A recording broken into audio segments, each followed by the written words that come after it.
দামি দামি এগুলো দিকে চোখ যায়, আর নিজের জিনিসগুলো কম দামের দিকে চোখ যায়। আমাকে যদি কেউ বলে আমার জীবনের সেরা মুহূর্ত কোনগুলো, তাহলে বলবো আমার পরিবারের সাথে কাটানো প্রতিটা মুহূর্তই কিন্তু আমার কাছে সেরা। কখনো সময় ভালো যায়, কখনো সময় খারাপ যায়, কিন্তু একটা কথা ঠিক, যখন পরিবারের সকলে একসাথে হয়ে যায় না, ওই যে একটা আনন্দ, সেটা না বলে বোঝানো যায় না। রাতের বেলায় প্রীতম এজো পালক পনির বানাচ্ছে। পালং শাকটাকে দেখো কেটে দিয়ে গেছিলো। আসলে যেই দিদি আমাদের সাহায্য করে, বাসন টাসন সব কিছু ঘরের কাজ করে দিয়ে যায়, সেই দিদি রাতের বেলায় রুটির আটাটা মেখে দিয়ে যায়, আর কোনো সবজি করতে হলে সেটা কেটে দিয়ে যায়। যেহেতু সকালবেলায় খুব হালকা খাবার খাওয়া হয়েছিল, ওই জন্য না রাতের বেলায় দেখো ওই পালং শাকটা কেটে দিয়ে গেছিলো। আসলে শাকটা না তরকারি করব বলে সকালবেলায় কাটা হয়েছিল, কিন্তু প্রীতমের সময় হয়নি বলে শাকটা তরকারি করা হয়নি। ওই জন্য দেখো রাতের বেলা একটু পনির ছিল, বললো যে একটু পালক পনির করে দিই। তো আমিই বলে দিচ্ছি, আমি যেহেতু পাশ থেকে বলে দিচ্ছিলাম। তো সাদা তেলের ওপর কাসুরি মেথি দিয়েছিল, তারপরে দেওয়া হয়েছিল পেঁয়াজ কুচি। পেঁয়াজটা একটু ভাজা হয়ে গেলে আদা রসুন বাটা, একটু জিরে ধনে বাটা দিয়ে তারপরে একটু মশলাটাকে কষিয়ে নিতে হবে। দেন তারপরে টমেটো দিয়ে দিতে হবে, টমেটো পেস্ট। তারপরে দিয়ে দিচ্ছি হলুদ, তারপরে নুন, তারপরে তোমার দিচ্ছি হচ্ছে একটু কষিয়ে নেবো এটা। নুন মিষ্টি এগুলো সব পরিমাণ মতো দিয়ে দিতে হচ্ছে। একটু পরিমাণ মিষ্টি দেওয়া হয়েছে, কারণ আমাদের না যে কোনো রান্নাতে হালকা মিষ্টি দেওয়া হয়, তার মানে এই না মিষ্টি রান্না খাওয়া হয়, শুধুমাত্র টেস্টটা ব্যালেন্স করার জন্য। পালং শাকটা দেখো ঠান্ডা করে পিউরি করে নেওয়া হয়েছিল। আর দেখো এরপর ওই মশলাটার সাথে পালং শাকটা দিয়ে ওই মিক্সি বাটিটা ধোয়া জল দিয়ে পনিরটা, কাঁচা পনিরটা অ্যাড করে একটু ফুটিয়ে নিলেই নামিয়ে নেব এটা। তো অর্কুর মামার আজকে বার্থডে, ওই জন্য এই গ্রিটিংস কার্ড বানিয়েছে। হ্যাপি বার্থডে মামা। আর ভেতরে কি লিখেছে একবার দেখো, পুরো শোনাতে একবার। আবার লিখেছে ফ্রম অর্ক, লিখেছে দেখ, হ্যাপি বার্থডে। পেনে লেখাটা সুন্দর হয়েছে। হ্যাপি বার্থডে মামা, ডিয়ার মামা ji, on your special day I wish you good health, prosperity and all the love in the world. Spelling ঠিক আছে? হ্যাঁ, ওকে আমাকে জিজ্ঞেস করে লিখছিল। কিন্তু হ্যান্ড রাইটিংটা, পেনের হ্যান্ড রাইটিং বলো যথেষ্ট ভালো লিখেছিস বাবা। আমাকে ও লিখেছে? আমি বলে দিয়েছি, ও লিখেছে। না না সে ঠিক আছে, মানে হ্যান্ড রাইটিংটা ও লিখেছে, তাই ওর ছাড়া কার এটা?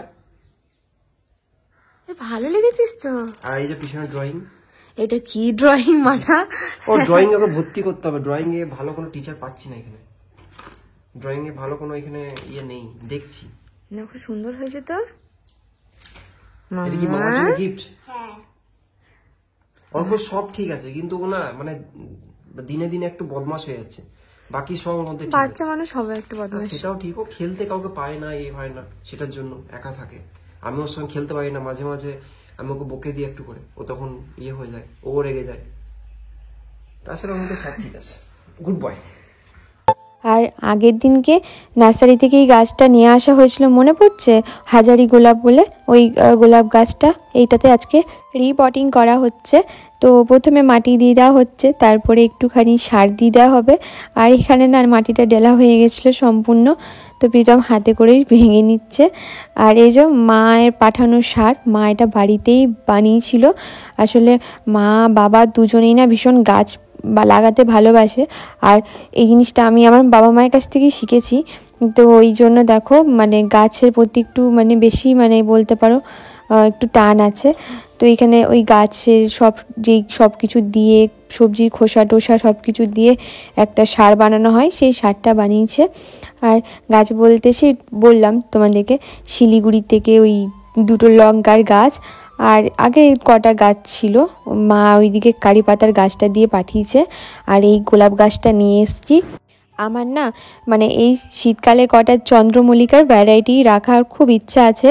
তো ভেবেছি যেখান থেকে এই গোলাপ গাছটা নিয়ে এসেছি সেখানে প্রীতমকে বলেছি যে আমাকে নিয়ে যাবে। তো দেখা যাক, আজকে তো সময় হবে না, কারণ আজকে আমাদের বাড়ি যেতে হবে। বাড়ি বলতে আমার বাবার বাড়ি যেতে হবে, বাবা মায়ের বাড়ি। তার কারণ হচ্ছে আজ আমার দাদার জন্মদিন। তো সেই দেখো আমি একটু গিফট কিনতে এসেছিলাম, আর গিফট কিনতে এসে অনেক জনের সাথে কিন্তু আমার দেখা হয়েছে, আর আমার খুব ভালো লেগেছে।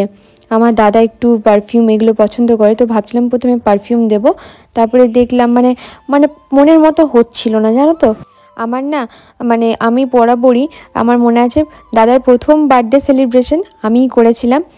ওই একটা ছোট্ট কেক নিয়ে এসেছিলাম আর তার সাথে একটা ব্যাডমিন্টন গিফট করেছিলাম।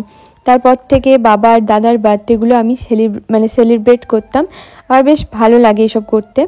আর এই যে অর্কনা কবের থেকে বলছিল এই শাকালাকা বুম বুম পেন্সিলগুলো নেবে, তো এই পেলাম একটা সান্টা ক্লজ পেন্সিল, এটাই দিয়ে দেবো। তো কোনো গিফট পছন্দ হয়নি, সেই কারণে এখানে V2 বলে একটা মল আছে, ওখানে চলে গেছিলাম প্রীতমকে নিয়ে। কারণ শীতকাল তো বেশিরভাগ সময় না, ওর জন্মদিনের সময় আমি বেশিরভাগই মানে কফি মগ বা এই সোয়েটার বা কোনো জামা ভালো মানে জ্যাকেট এইসবই দেওয়ার চেষ্টা করি, কারণ যাতে ওই জিনিসটাও কাজে লাগাতে পারে। তো এখানে ওইটাই দেখছিলাম যে কি দেয়া যায়। এবার কি বলো তো, আমি মানে এত কনফিউজ হয়ে গেছিলাম এই মলে এসে, কারণ কালেকশন বেশ ভালোই ছিল। এর আগে একদিন দাদা এসেছিল, এসে পরে এখান থেকে মানে জামা মানে শপিং করে গেছে, বেশ কালেকশনগুলো বেশ ভালোই লেগেছিলো। তো আমি প্রীতমকে নিয়ে বললাম যে যাই, তো এখান থেকে একটা জ্যাকেট আমার পছন্দ হয়েছিল। তো আমি বললাম যে এখন তো শীতকাল, তো এইরকম একটা যদি জ্যাকেট দেয়া যায় তো বেশ ভালোই হবে। হ্যাঁ দিদি, পরে তাহলে এক্সচেঞ্জ করে নিতে পারবে তো? হ্যাঁ, যদি কিছু প্রবলেম হয় 1 মাস টাইম আছে, 1 মাস প্রবলেম যদি হয় ঠিক আছে, নিয়ে আসবেন, এক্সচেঞ্জ হয়ে যাবে। Thank you. চলো। আর এই যে দেখো, ওর সাথেও কিন্তু আমার দেখা, মানে ও আমাকে বলল যে আমি কিন্তু তোমার ভিডিও দেখি। তো ওখানে যতজন মানে যাচ্ছিলাম, যেখানেই যাচ্ছিলাম, সবাই ওই এক কথা যে তোমার ভিডিও দেখি, তোমার শরীর এখন কেমন আছে। তোমার নাম কি? পারমিতা।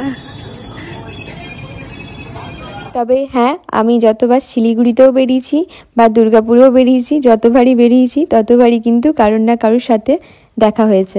হয়ে গেল জ্যাকেটটা, চলো। ভালো লাগলো? খুঁড়ি করে শুধু নামাই হচ্ছে। হ্যাঁ, খুঁড়ি করে শুধু নামা হচ্ছে, কিন্তু বললাম তো না, সেটা তোর সমস্যা, তোর প্রবলেম, আমার তো প্রবলেম না। হ্যাঁ, অফার থাকলো চল। ভিডিওতে কালেকশন ভালো ভালো আছে, ভিডিওতে ভালো ভালো আছে। কালেকশন খুবই সুন্দর সুন্দর আছে। আর প্রাইসটা ঠিক আছে, কম বেশি একটু। পান্ডা দুজনের সাথে ওইভাবে নয়, প্যাকেট থেকে ওইভাবে নয়, প্যাকেটটাকে খুলো।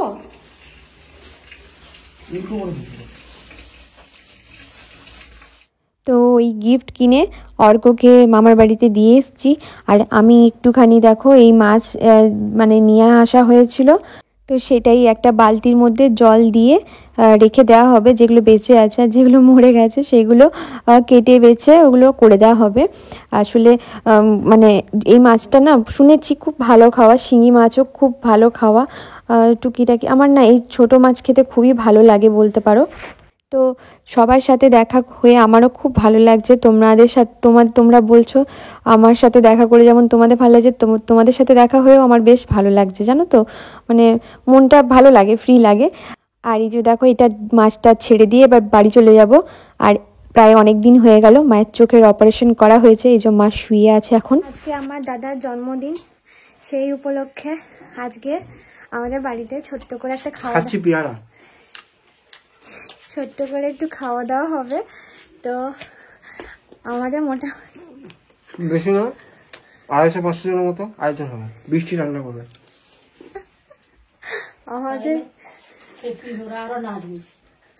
আমাদের একজনের কথা শুনলে হাসি পায়। আমাদের রান্নার যে মাসিমনি আছে, সে রান্না সব করে দিয়ে গেছে। আর শুধু চিলি চিকেনটা প্রীতমের জন্য রাখা আছে, কারণ প্রীতম খুব ভালো চিলি চিকেন বানায়, তাই তো। চলো, তোমার এরকম অবস্থা কেন, কিছু বলো। আমার মা না প্রতিটা মুহূর্তে আমাকে হাসানোর চেষ্টা করে। এই যে কাব্যিটা করছে না, এটা আমাকে হাসানোর জন্যই করছে। আর এই যে মানে এটা মাখিয়ে রেখে দিয়েছিল, তো এই মাখানোর উপরই প্রীতম এটা করছে। আসলে মানে এটা প্রীতমের মানে বলতে পারো প্রীতমেরই ইচ্ছা চিলি চিকেনটা করবে। তো এই চিলি চিকেনটাও খুব ভালো বানায় ও প্রীতম। তো ওই জন্য দেখো এখানে কর্নফ্লাওয়ার মাখিয়ে নিয়েছে, মাখিয়ে এটা বানাবে। আসলে সবই রান্না করে দিয়ে চলে গেছে। যে মাসিমণি আমাদের বাড়িতে কাজ করে, মানে রান্না করে দেয়, সরি কাজ করে কথাটা বলাটা খারাপ, রান্না করে দেয়, হেল্প করে রান্নাতে। তো সেই মাসিমণি রান্না করে দিয়ে চলে গেছে, শুধু চিলি চিকেনটা প্রীতম করবে বলে রেখে দিয়ে গেছিলো। দেখো ওইদিকে মাটনটাও রেডি হয়ে গেছে, আর বাকি খাবার বাইরে থেকেই আনা হবে। আর এই যে সব কিছু ভাজাভুজি চলছে, পকোড়াগুলো এটার মধ্যে ছেড়ে ছেড়ে দিচ্ছে একটা একটা করে। আচ্ছা, মায়ের চোখের অপারেশন অনেক দিনই হয়েছে। আমি মানে কি বলতো, মাঝে বলেছিলাম না যে ভিডিওর মধ্যে নেওয়া হচ্ছে না, তার কারণ এটাই যে চোখের অপারেশন করছিল, তো সেই কারণে। তো অনেক দিন হয়ে গেল অপারেশন করা, তো এখন আজকে যেহেতু দাদার জন্মদিন, সেই কারণে আর মানে এমনি চশমাটা পরে থাকছে এখন নিজের চোখের সেফটির জন্য। চোখে এই মুহূর্তে ঠান্ডা লাগানো, হাওয়া লাগানোটা যাবে না, অপারেশন যেহেতু হয়েছে সেই কারণে ওই জন্য চশমাটা পরে রয়েছে। তো এখানে প্রীতম পকোড়াগুলো মানে ভাজাভুজি হয়ে গেছে। চিলি চিকেনটা আর মাটনটা বাড়িতে করা হয়েছে, আর বাকিগুলো বাড়ি থেকে আনা হবে, বাকি খাবার নাকি। ঘুমাতে দে। আর দাদার জন্য যে গিফটটা নিয়ে এসেছিলাম সেটা পরে দাদা দেখছে, দাদা বললো ঠিক আছে, একদম মানে ভালো হয়েছে, বেশ মোটা তো জ্যাকেটটা, ওর বেশ ভালো মানে হবে। আর বাকি গেস্টরা সব রাতের বেলায় আসবে, তো এখানে সব রেডি হচ্ছে। তো এই যে পকোড়াগুলো ভাজা হয়ে গেছে, বাবাও মানে চলে এসছে অফিস থেকে, তো অফিস থেকে এসে বাবা এখন স্নানে যাচ্ছে। আর আজকে ভিডিওটা ভয়েস আমি দিয়েছি, তার কারণ আমার থেকে ভালো মানে এটা এক্সপ্লেন কেউ করতে পারবে না, মানে কতটা আনন্দ হয়েছে। আর দেখো এটা কিন্তু মানে শুধু প্রীতম করে না, এটা আমাদের মানে বাবাও মানে এটা অ্যাকচুয়ালি বাবা বলেছিল যে এরকম ধুনো নিয়ে এই পুরো ঘর দেখাবে, তাহলে কি একটা পজিটিভ ইয়ে থাকে। তো এই যে দেখো মানে কর্পূর দিয়ে পুরো ঘর ইয়ে হয়ে গেল। তো এই যে এবার কেক চলে এসছে, আর আমাদের গেস্টরাও চলে এসছে, এবার কেক কাটার পালা। কেকটা এত কিউট না, মানে সত্যি, আর খেতে খুব ভালো ছিল কেকটা, জানো তো, ভীষণ ভালো। আর মানে প্রথমে না আমি ভাবলাম এটা মানে খুব সিম্পলের মধ্যে, কিন্তু যখন এটা সামনের দিকে নিল কেকটা, এত সুন্দর লাগছিল কেকটা, মানে খুব সুন্দর। তো ভীষণ ভালো হয়েছিল কেকটা, আর টেস্টটা খুব সুন্দর। আর এখানে সবাই জড়ো হয়েছে এক জায়গায়, বুঝতে পারছো তো, মানে সন্ধ্যাটা এত আনন্দে কেটেছে, হয়তো সবটা ক্যামেরার সামনে তোমাদের তুলে ধরা হয়নি। প্রচুর গল্প, মজা, আনন্দ করে কাটলো। মানে আমার জন্য তো খুব ভালো লেগেছে, কারণ এই একা ঘরে বসে থাকা, মানে কি বলবো তোমাদেরকে, আমি তোমাদেরকে বলে বোঝাতে পারবো না যে সন্ধ্যাটা কতটা ভালো কেটেছে, আমার প্রচণ্ড ভালো কেটেছে। তো এখানে কেক কাটা হলো, আর এখানে বাবা বসেছিল, বাবার আমি এখানে একটুখানি মজা করছিলাম, গল্প করছিলাম আর মজা করছিলাম। আর এই যে সবাই কেক খাচ্ছিল, বাট আমি একটুই খেয়েছি, কারণ আমার না খেতে খুব একটা ভালো লাগছে না কিছু। তো এই জাস্ট বাড়ি এলাম, তার কারণ হচ্ছে কেউ আমাকে ছাড়বে না, আর আমি বাড়ি আসবো, তার কারণ অনেক সময় হয় না যে নিজের ঘরে দেখবে একটা রিল্যাক্স লাগে শরীর, মানে শোয়া বসা সবই। তো আমি বললাম যে না, ঘর যায়, কেউ ছাড়বে না, বলছে না আজকে রাতটা থেকে যা। আমি একটু জোর খাটিয়ে এলাম। আর এই যে এটা তো সারাদিন খুব মজা নাকি, মজা হলো আজকের দিনটা খুব কাটলো, দারুণ, খুব দারুণ। হ্যাঁ, কালকে মা বাবা সবাই বলছিল যে আজকের দিনটা থেকে এতবেলায় আর যেতে হবে না। আমি বললাম যে না, তাও বুঝতে পারতাম। ক্যামেরাটা যে অন নেই, আর আমি বকে যাচ্ছি বুঝতে পারিনি। অর্ক আমাকে বলছে যে আরে এটা ক্লিক করো, তুমি তো ক্লিক না করে বকছো, কি অবস্থা। তো হ্যাঁ, আজকের দিনটা খুব মজাই কাটলো, সবাই এসেছিলো, সবার সাথে অনেকদিন পর দেখা হলো, ঠিক আছে, বেশ আনন্দ করে কাটলো, মজা হলো। আর সন্ধ্যাটা সত্যি কথা বলতে প্রচুর মানে সবটা ক্যামেরার সামনে তুলে ধরতে পারিনি, কারণ বেশিরভাগ টাইমটা মানে সন্ধ্যে থেকে আমাদের পুরো গল্প করে কাটলো, গল্প করে খাওয়া দাওয়া করে এই করেই কাটলো। আর রাতের বেলায় জাস্ট তাড়াহুড়ো করে খেয়ে এলাম, মানে কেউ ছাড়বে না, আর আমি তাড়াহুড়ো করে খাচ্ছি, বললাম না যাবো তো, রাতের বেলায় যাবো। তো ব্যাস আজকের ভিডিওটা এইটুকু নাকি, এইটুকু তো আজকের ভিডিওটা এইটুকু। আজকে আমি ভিডিও করেছি, ঠিক আছে, আজকে এইটুকুনি, টাটা টাটা টাটা বলো, টাটা বলো, টাটা। হ্যাঁ।